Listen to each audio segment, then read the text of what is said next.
நம்மளுடைய தென்காசி மாவட்டத்துல 40 வருஷத்துக்கு மேல சர்வீஸ் பண்ணிட்டு இருக்கக்கூடிய டாக்டர் அப்துல் அசீஸ் அவர்களை சந்திக்கக்கூடிய நேரம் கிடைச்சிச்சு.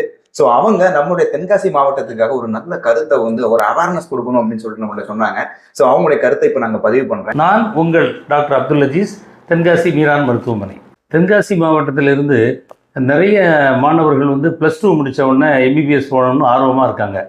அவங்களுக்கு எந்த மாதிரி போகலாங்கிறத நான் உங்களுக்கு சிம்பிளாக ஒன்று சொல்லியிருந்தேன். இப்போ இந்தியாவில் பார்த்தீங்கன்னா 1,30,000 சீட்ஸ் இருக்குது.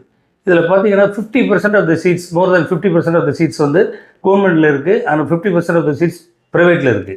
இது அட்மிஷன்ஸ் எல்லாமே த்ரூ யூஜி நீட் அந்த மாதிரி தான் பண்ணுறாங்க. இப்போ கூட யூஜி நீட் மே 3 நடந்தது. இப்போ மறுபடியும் ஜூன் 21 நடக்க போகுது. இந்த செலெக்ஷன் பார்த்தீங்கன்னா பியூர் மெரிட்டில் மட்டும் எல்லா மெடிக்கல் காலேஜில் உள்ள கவர்மெண்ட் மெடிக்கல் காலேஜ்லேயும் போயிடலாம். நீங்கள் ஆல் இண்டியா கோட்டாவில் பார்த்தீங்கன்னா 15% இருக்குது.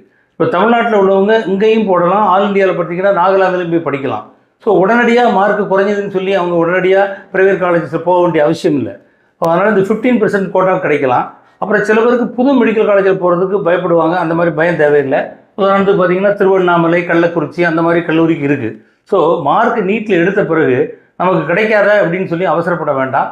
நீங்கள் ஆல் இண்டியா கோட்டா இந்த மாதிரி செல்ஃப் ஃபைனான்ஸ் காலேஜ் எடுத்தீங்கன்னா சில காலேஜஸில் 50% செல்ஃப் ஃபைனான்ஸ் காலேஜில் கொஞ்சம் குறைஞ்ச அளவில் தான் பேமெண்ட் கொடுக்க வேண்டியிருக்கும். ஸோ அந்த மாதிரி நீங்கள் போகலாம்.